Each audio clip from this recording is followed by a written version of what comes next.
Big Boss Malayalam season 7 jail nominations ഇപ്പോൾ അവസാനിച്ചിരിക്കുകയാണ്.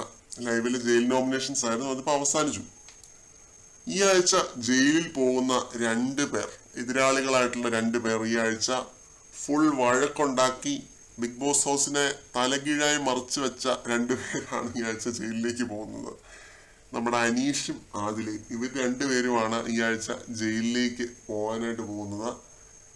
9 വോട്ടുകൾ തുല്യമായി നേടിക്കൊണ്ട് 2 പേരും ജയിലിലേക്ക് പോകാൻ പോവുകയാണ്.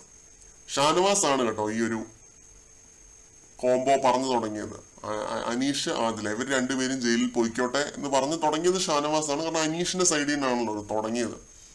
അപ്പൊ ഷാനവാസ് ഇത് പറഞ്ഞ പാടെ എല്ലാവരും തന്നെ ഇത് ഏറ്റുപിടിച്ച് ബിന്നി ഏറ്റുപിടിക്കുന്നുണ്ട്. അത് കഴിഞ്ഞിട്ട് നൂറ പോയിട്ട് ആദിലെ നോമിനേറ്റ് ചെയ്യുന്നുണ്ട് കേട്ടോ. അത് ഇതിൻ്റെ അകത്ത് ഒരു മെയിൻ ഹൈലൈറ്റ് ആയിരുന്നു.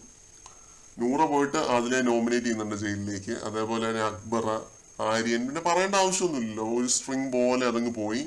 അപ്പുറത്തെ സൈഡിൽ ഒനീല് വരെ അത് എത്തി. അങ്ങനെ അനീഷും ആദിലയും ഈ ആഴ്ച ജയിലിലേക്ക് പോകാൻ പോവുകയാണ്. ഇവർ 2 പേരും ജയിലിൽ തലകീഴായി മറച്ചു വെക്കുമോ എന്നുള്ളത് കണ്ടറിയണം. ഓൾറെഡി ചെരിഞ്ഞിരിക്കുന്ന ജയിലാണ്. ആ ചെരിഞ്ഞിരിക്കുന്ന ജയിലിനെ അപ്പുറത്തെ സൈഡിലോട്ട് ആക്കുമെന്ന് തോന്നുന്നു. ആ ജയിലിന്റെ ചെരുവ് ആ ലെവല് വഴക്കുണ്ടാക്കാനായിട്ടുള്ള സാധ്യതകളാണ് കാണുന്നത്. ഒത്തുതീർപ്പാവുമെന്നും അറിയത്തില്ല കേട്ടോ. കാരണം അതില ഇപ്പൊ ഒരു അയഞ്ഞു വന്നിട്ടുണ്ട്, സോറി ഇഷ്ടമാണ് എന്നൊക്കെ പറഞ്ഞ് അയഞ്ഞു വന്നിട്ടുണ്ട്. എന്താവും എന്നൊന്നും അറിയില്ല.